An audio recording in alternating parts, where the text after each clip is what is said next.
ಕುಮಾರಸ್ವಾಮಿ ಅವರಿಂದ ಹೇಳಿ ಎಲ್ಲರೂ ಇವತ್ತಿನ ಈ ಸಂಭ್ರಮದ ಸಭೆ ಏನಿದೆ ಇಲ್ಲಿ ಬರಕ್ಕೆ ಬಹಳ ಸಂತೋಷ ಆಗಿದೆ ನನಗೆ. ಯಾಕಂದ್ರೆ ಇದೊಂದು ನಂಬಿಕೆಯನ್ನು ಕೊಡುವಂತಹ ಹೋರಾಟಕ್ಕೆ ಎಷ್ಟು ಶಕ್ತಿ ಇದೆ ಅಂತ ಹೇಳುವಂತಹ ಒಂದು ಸಂಭ್ರಮದ ಸಭೆ. ಇದಕ್ಕೆ ಕಾರಣವಾದ ಎಲ್ಲ ಹೋರಾಟಗಾರರಿಗೆ ನನ್ನ ಅಭಿನಂದನೆಗಳು, ಧನ್ಯವಾದಗಳು. ನಿಮಗೂ ಅಷ್ಟೇ. ಇನ್ನು ಮುಂದಿನ ಮಾತು ನಾನು ವಾಸುವರ ಮಾತಿನ ಕಂಟಿನ್ಯೂಸ್ ಆಗಿ ಮಾತಾಡ್ತೀನಿ. ಈ ಹೋರಾಟದ ಬಗ್ಗೆ ನಮಗೆ ಗೊತ್ತು, ನಮ್ಮ ಹಕ್ಕುಗಳ ಬಗ್ಗೆ ನಮಗೆ ಗೊತ್ತು. ಆದ್ರೆ ನಮ್ಮ ಮುಂದೆ ಏನಿದೆ ಈಗ, ನಮ್ಮ ಮಹಾಪ್ರಭುಗಳ ಬಗ್ಗೆ ಮಾತಾಡಿಸ್ತಾರೆ. ಮಹಾಪ್ರಭುಗಳು ಅಂತ ಯಾಕೆ ಕರಿತೀನಿ ಅವ್ರನ್ನ ಅಂದ್ರೆ ಅಣಕ ಅನ್ಕೊಂಡಿದ್ದಾರೆ. ಅಣಕ ಅಲ್ಲ, ಅದು ಏಕವಚನದಲ್ಲಿ ಮಾತಾಡಬಾರ್ದು ಅಂತಲ್ಲ. ನಮ್ಮ ಸಂವಿಧಾನ, ನಮ್ಮ ಪ್ರಜಾಪ್ರಭುತ್ವದಲ್ಲಿ ಪ್ರಭುಗಳು, ಮಹಾಪ್ರಭುಗಳು, ಮಹಾರಾಜರು ಇರಬಾರ್ದು. ಆದ್ರೆ ಅವ್ರು ಇರಬೇಕು ಅನ್ಕೊಂಡಿದ್ದಾರೆ. ಇವತ್ತು ನೋಡಿ, ಮಹಾಪ್ರಭುಗಳು, ದಿಲ್ಲಿಯ ಮಹಾಪ್ರಭುಗಳು ಮೈಸೂರಿನ ಮಹಾರಾಜರನ್ನು ನೋಡಕ್ಕೆ ಮೈಸೂರಿಗೆ ಬರ್ತಾ ಇದ್ದಾರೆ. ಬರ್ತಾ ದಾರಿನಲ್ಲಿ ತುಂಬಾ ಟ್ರಾಫಿಕ್ ಇತ್ತು. ಏನು ಅಂತ ಕೇಳಿದೆ, ಬಹಳಷ್ಟು ಜನ ಬಸ್ಗಳಲ್ಲಿ ಆ ಪ್ರಸಂಗವನ್ನು ನೋಡ್ಲಿಕ್ಕೆ ಜನರನ್ನು ಹತ್ತಿಸ್ಕೊಂಡು ಹೋಗ್ತಾ ಇದ್ದಾರೆ. ಮಹಾರಾಜರ ಕೃಪಾಕಟಾಕ್ಷದಲ್ಲಿ ಮಹಾಪ್ರಭುಗಳಿಗೆಲ್ಲಕ್ಕೆ ಜನರನ್ನ ಬಸ್ ಹತ್ತಿಸ್ಕೊಂಡು ಹೋಗ್ತಿದ್ದಾರೆ. ಆದ್ರೆ ಕೋವಿಡ್ ಸಂಕಷ್ಟ ಕಾಲದಲ್ಲಿ ನಡೀತಿರೋ ಜನರಿಗೆ ಒಂದು ಬಸ್ ಒಂದು ಲಾರಿ ಕಳಿಸೋ ಯೋಗ್ಯತೆ ಇರಲಿಲ್ಲ ಇವರಿಗೆ. ಇವರು ಬಡವರ ಪರ ಅಲ್ಲ, ಇವರು ರೈತರ ಪರ ಅಲ್ಲ, ಹೆಣ್ಮಕ್ಕಳ ಪರ ಅಲ್ಲ. ಇವತ್ತಿನ ಮಾತಿಗೆ ಬರೋಣ. ಒಬ್ಬ ದಾರಿ ತಪ್ಪಿದ ಮಗ ಗ್ಯಾರಂಟಿಗಳಿಂದ ನಮ್ಮ ರಾಜ್ಯದ ಹೆಣ್ಮಕ್ಳು ದಾರಿ ತಪ್ಪಿದ್ದಾರೆ ಅಂತ ಹೇಳಿದ್ದಾರೆ ಕುಮಾರಸ್ವಾಮಿ ಅವರು. ಹಳ್ಳಿಲಿ ಹೆಣ್ಮಕ್ಳು ದಾರಿ ತಪ್ಪೋದ್ರಿಂದ ಅರ್ಥ ಗೊತ್ತಿದ್ದು ಮಾತಾಡಿದ್ರ, ಗೊತ್ತಿಲ್ಲದೆ ಮಾತಾಡಿದ್ರ, ಏನಾಗಿದೆ ನಿಮ್ಮ ನಾಲ್ಕೆಗೆ? ಕರ್ನಾಟಕದ ಜನತೆಗೆ ಇಷ್ಟು ವರ್ಷಗಳಿಂದ ನೀವು ದಾರಿ ತಪ್ಪಿರೋದನ್ನ ನೋಡ್ತಾನೆ ಇದ್ದೀವಿ. ದಾರಿ ತಪ್ಪಿರೋದು ನೀವ ನಾವ ಹೇಳಿ? ಬಡವರ ಪಕ್ಷ, ರೈತರ ಪಕ್ಷ ಅಂತಾರೆ. ಆದ್ರೆ ಜೊತೆ ಇರೋದು ರೈತರ ವಿರೋಧಿ ಮಹಾಪ್ರಭುಗಳ ಜೊತೆ.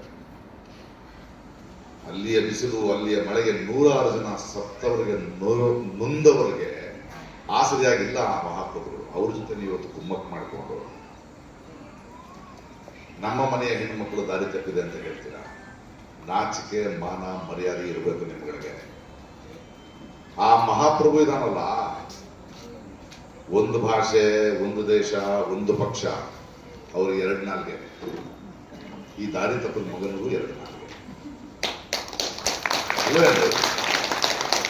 ಅಲ್ಲ ಸ್ವಾಮಿ, ಮೊನ್ನೆ ಚುನಾವಣೆಗೆ ಮುಂಚೆ ಆ ಮಹಾಪ್ರಭುನ ಬಾಯಿಗೆ ಬಂದಂಗೆ ಕಾಕರಿಸಿ ಉಗಿದ್ರಿ. ಆ ಮಹಾಪ್ರಭುನ ಬಂದು ತಂದೆ, ಮಗ, ಮೊಮ್ಮಗ ಅಂತ ಕುಟುಂಬ ರಾಜಕಾರಣ ಮಾಡಿದ್ರೆ ಅವರು ಕ್ಯಾಕರಿಸಿ ಉಗಿದ್ರು. ಚುನಾವಣೆ ಬಂದ ತಕ್ಷಣ ಇಬ್ರು ಅಪ್ಕೊಂಡು ಉಗಿದ್ರೆ ನೆಕ್ಕೊಂಡು ಕೂತಿದಿರಲ್ಲ. ಉಗಿಸ್ಕೊಂಡವನಿಗೆ ನಾಚಿಕೆ ಅಲ್ಲ, ಉಗಿದವನಿಗೆ ನಾಚಿಕೆ ಅಲ್ಲ. ನೋಡೋರು ನಮಗಿದೆಯಪ್ಪ ನಾಚಿಕೆ ಅಲ್ಲ. ಇಂಥವ್ರು ಬೇಗ ದೇಶ ಕೊಡಕ್ಕಾಗತ್ತೆ? ಒಂದು ರಾಜ್ಯಕ್ಕೆ ಪ್ರತಿನಿಧಿಗಳು ಹೆಂಗಿರ್ಬೇಕು? ನಾವೊಂದು 27 ಜನ ಪ್ರತಿನಿಧಿಗಳನ್ನ ಇಲ್ಲಿಂದ ಕಳಿಸಿದ್ವಿ ಈ ಮಹಾಪ್ರಭುವಿನ ಆಸ್ಥಾನಕ್ಕೆ. ಮಹಾಪ್ರಭುವಿಗೆ ಪ್ರತಿನಿಧಿಗಳು ಬೇಡ, ಅವನ ಆಸ್ಥಾನಕ್ಕೆ ವಿದೂಷಕರುಗಳು ಬೇಕು. 27 ಜನ ವಿದೂಷಕರು. ಈ ಸಲ ಎಷ್ಟು ಜನ ವಿದೂಷಕರನ್ನು ಕಳಿಸ್ಬೇಕು ಅಂತ ನಾವು ನಿರ್ಧಾರ ಮಾಡ್ತೀವಿ ಅಲ್ವೇ? ಬರ ಪರಿಹಾರ, ಮೊನ್ನೆ ನೋಡಿ ಎಂಥ ದೊಡ್ಡ ಮಹಾಪ್ರಭುಗಳ ಕೇಸು ಸುಳ್ಳು ಮೊನ್ನೆ ಬರೀತಿದ್ರು. ಅಲ್ಲ, ಕರ್ನಾಟಕಕ್ಕೆ ಬರ ಪರಿಹಾರ ಬೇಕು ಅಂತ ಸೆಪ್ಟೆಂಬರ್ನಲ್ಲೇ ಮೀಟಿಂಗ್ ಮಾಡಿ ನವೆಂಬರ್ ಡಿಸೆಂಬರ್ಗೆ ಈ ಮಹಾಪ್ರಭುಗಳಿಗೂ ಮತ್ತು ಆ ಚಾಣಕ್ಯರಿಗೆ ಶಾಲು ಎಲ್ಲ ಕೊಟ್ಟು ನಮಗೆ ಬೇಕಾದ ಹಣ ನಮಗೆ ಬರಬೇಕು ಅಂತಂದ್ರೆ ಮಾರ್ಚ್ ತನಕ ಕೊಡದೆ ಹೋದ್ರೆ ಭಾರತದ ರಾಜಕಾರಣದ ಇತಿಹಾಸದಲ್ಲೇ ಮೊದಲ ಬಾರಿಗೆ ರಾಜ್ಯ ಸರ್ಕಾರ ಕೇಂದ್ರ ಸರ್ಕಾರದ ವಿರುದ್ಧ ಸುಪ್ರೀಂ ಕೋರ್ಟ್ ಹೋಗೋ ಪರಿಸ್ಥಿತಿ ಬಂದಿದೆ. ನಾಚಿಕೆ ಯಾರಿಗಾಗಬೇಕು? ದಾರಿ ತಪ್ಪಿಸ್ತಿರೋರು ಯಾರು? ಅಲ್ಲಿ ಕೂಡ ಮಹಾಪ್ರಭುವಿನ ವಕೀಲರು ಬಂದುಬಿಟ್ಟು ಎಲೆಕ್ಷನ್ ಟೈಮ್ನಲ್ಲಿ ಕೇಂದ್ರ ಸರ್ಕಾರದ ಹತ್ರ ಬರದೆ ಕೋರ್ಟ್ಗೆ ಬಂದಿದ್ದಾರೆ, ಇದ್ರ ಬಗ್ಗೆ ನೀವು ನೋಟಿಸ್ ಕಳಿಸ್ಬೇಡಿ ಅಂತ. ಈ ಬರ ಪರಿಹಾರ ಬಂದ್ರೆ ಇವತ್ತಿನ ನಮ್ಮ ಬಡವರಿಗೆ, ನಮ್ಮ ರೈತರಿಗೆ ಒಂದಷ್ಟು 1000 ರೂಪಾಯಿ ದುಡ್ಡಾದ್ರೂ ಸಿಗ್ತಿತ್ತಲ್ವ? ಈ ತರದ ಒಬ್ಬ ಮಹಾಪ್ರಭುವನ್ನ ಅಪ್ಕೊಳ್ತಾ ಮಂಡ್ಯವನ್ನ ಮಾರಲಿಕ್ಕೆ ಹೊರಟಿದ್ದಾರೆ ಇವರೆಲ್ಲ. ಎಲ್ಲೇ ಮೊನ್ನೆ ತನಕ ಹೋದ ಎಲೆಕ್ಷನ್ಗಳಲ್ಲಿ ಪಾಪ ಹೆಣ್ಮಗಳು ಯಾರೋ ಒಬ್ರು ನಿಂತ್ಕೊಂಡ್ರೆ ಗಂಡ ಸತ್ ಮುಂದೆ ಅಂತ ಹೇಳಿದ್ದೀವಿ ನನ್ನಪ್ಪ. ಮಾತು ಮನೆ ಕೆಡಿಸ್ತೋರ್ನಂಗೆ ನಿಮ್ಮನ್ನು ಸೋಲ್ಸ್ ಕಳ್ಸೋದ್ರು ಇಲ್ವೋ? ಅವರು ನನ್ನ ಸ್ವಾಭಿಮಾನಕ್ಕೆ ಬಂದಿದ್ದ ಸರಿಗೊಟ್ಟು ನಿಮ್ಮ ಹತ್ರ ಓಟ್ ಕೇಳೋದು ಇಲ್ವೋ? ಈಗ ಅವ್ರ ಮನೆ ಮುಂದೆ ಹೋಗಿ ಇವ್ರು ನಿಂತ್ಕೊಂಡವ್ರೆ, ಮಗನ್ ಸೋಲ್ಸಿದವ್ರ ಹತ್ರ ನನಗೆ ಗೆಲ್ಸಿ, ನೀವು ಬನ್ನಿ ನನ್ನ ಜೊತೆ.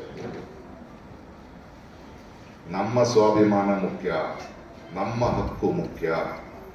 ಮಂಡ್ಯದ ಜನತೆ ಇವುಗಳಿಗೆ ಸರಿಯಾದ ಪಾಠವನ್ನು 26ನೇ ತಾರೀಕು ತಿಳಿಸಲೇಬೇಕು. ನೀವು ದಾರಿ ತಪ್ಪಿದ ಮಗ ಯಾರು, ದಾರಿ ತಪ್ಪಿದ ಗಂಡನ ಮಗ ಯಾರು ಅಂತ ನಿಮ್ಮ ಓಟಿನ ಮೂಲಕ ಹೇಳಬೇಕು. ಇದು ನಮ್ಮ ಜವಾಬ್ದಾರಿ. ಇವರು ಹೇಳಿದಾಗೆ ಕಾಂಗ್ರೆಸ್ ಪಕ್ಷ ಏನು ದೊಡ್ಡ ಪಕ್ಷ ಏನಲ್ಲ, ಎಲ್ಲರೂ ಹಾಗೆ. ಬಟ್ ಒಂದು ಪ್ರಜಾಪ್ರಭುತ್ವದಲ್ಲಿ ಯಾವ ರಾಜಕೀಯ ಪಕ್ಷಗಳು ಗೆಲ್ಲೋದು ಸೋಲೋದು ನಡೆಯಲ್ಲ. ನಾವು ಸರಿಯಾದವರನ್ನ ಆರಿಸಿದರೆ, ನಮ್ಮ ಮಾತುಗಳನ್ನು ಕೇಳುವವರನ್ನ ಆರಿಸಿದರೆ ನಾವು ಗೆಲ್ತೀವಿ, ಗೆಲ್ದಿದ್ರೆ ನಾವು ಸೋಲ್ತೀವಿ. ಸೋಲು ಗೆಲುವು ನಮ್ದು. ಇವರು ರಾಜಕೀಯ ಪಕ್ಷಗಳು 5 ವರ್ಷಕ್ಕೊಂದ್ಸಲ ಇರ್ತಾರೆ. ಆಳ್ವಿಕೆಗೆ ಬಂದರು ಅನ್ನೋ ಕಾರಣಕ್ಕೆ ರಾಜ್ಯದ ಎಲ್ಲಾ ಜನತೆ ಆ ಪಕ್ಷದವರಲ್ಲ. ಒಂದೊಂದು ಪಕ್ಷ ಅವರು ಸದಸ್ಯರಿರ್ತಾರೆ, ಅವರು ದೊಂದರಾಟ ನಡೀತಾ ಇರುತ್ತೆ. ಬಟ್ ನಾವು ಎಚ್ಚೆತ್ತುಕೊಂಡು ಈ ಥರದ ಒಂದು ಒಗ್ಗಟ್ಟಾಗಿ ನಾವು ಹೋರಾಡಿದಾಗ ಮಾತ್ರ ನಮ್ಮ ನೆಲವನ್ನ, ನಮ್ಮ ಹಕ್ಕನ್ನ, ನಮ್ಮ ಸ್ವಾತಂತ್ರ್ಯವನ್ನ, ನಮ್ಮ ಬದುಕನ್ನ, ನಮ್ಮ ಭವಿಷ್ಯವನ್ನ ನಾವು ಕಿತ್ಕೋಬೇಕು. ಅದು ನೆನಪಿನಲ್ಲಿರಲಿ. ಈ ದೊಂಬರಾಟಗಳನ್ನು ನೋಡಿ ಸರಿಯಾದ ಪಾಠವನ್ನು ಕಲಿಸುವ ಶಕ್ತಿ ನಿಮ್ಮ ಕೈಯಲ್ಲಿದೆ.